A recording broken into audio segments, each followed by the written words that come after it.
Il y a une scène qui me frappe beaucoup à la toute fin, je la trouve extraordinaire, c'est cette scène où elle se maquille juste avant de dire la confession finale.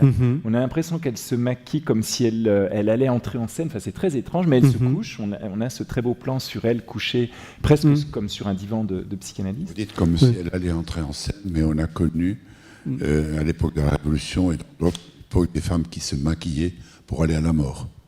C'est aussi connu. Ah oui. Oui, bon, en fait, ça a été, oui, dès le début, j'avais ça, mais l'idée de justement des rouges à lèvres et tout ça, j'ai trouvé sur le tournage. Donc, quand elle se maquille, efface justement, se nettoie et puis reprend. Ça, on l'a fait sur, pendant le tournage du film. Et elle commence à parler sur un plan très très particulier où l'homme est au premier plan, profil, il est sur le cadre droit de profil, et elle a l'air d'être toute petite au fond. Il y a l'impression d'une très grande profondeur de champ. Elle est à l'arrière-plan et elle est prise en entier. Elle a l'air il y a une espèce de très grande distance qui s'instaure entre eux, mais il est au premier plan. Il a l'air de la surveiller presque, mais il regarde de profil. Ils n'ont pas l'air d'être dans la même pièce. Très étrange ce plan. Juste avant le moment où elle se met à se confesser et à dire vraiment le. Oui, parce que là encore. Je voulais, dans cette scène, la netteté partout dans l'image. Je ne voulais pas, parce que quand il y en a justement quelqu'un en premier plan et les autres derrière, il y a toujours, donc il fallait choisir justement la mise au point, donc, parce que comme ça, on traduit aussi le point de vue aussi. Et là, à ce moment-là, je ne voulais pas avoir de point de vue, justement. Et j'ai demandé à Thierry, donc, comment faire quand est le premier. En plus, lui, il est très très proche.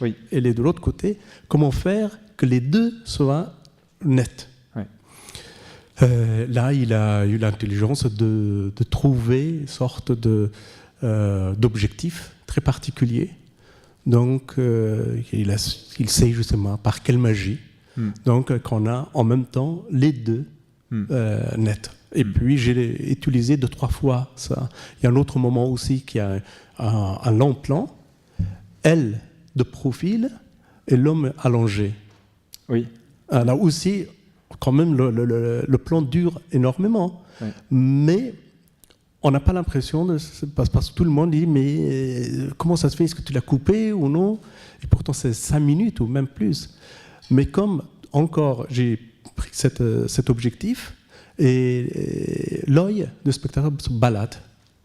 Et là, parce que donc j'ai fait aussi une mise en scène comme le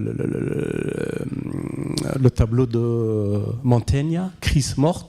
Donc c'est ça, donc qui tout est, il y a une sorte de perspective écrasée, mais tout est net, premier plan, presque horizontal. Voilà, presque. Et voilà, ça fonctionne. Ce qui fait qu'au moment de l'aveu et au moment où ils se réveillent, même, on a l'impression d'un split screen, alors qu'ils sont tous les deux dans le même plan, mais on a l'impression qu'ils sont complètement séparés. Non. C'est grâce à cet objectif.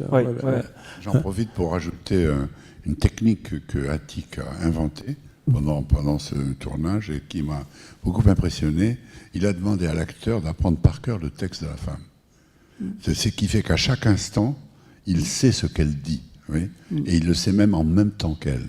Ce qui crée quelque chose entre les deux personnages qui est indéfinissable, mais je trouve que c'est un truc que tu devrais reprendre.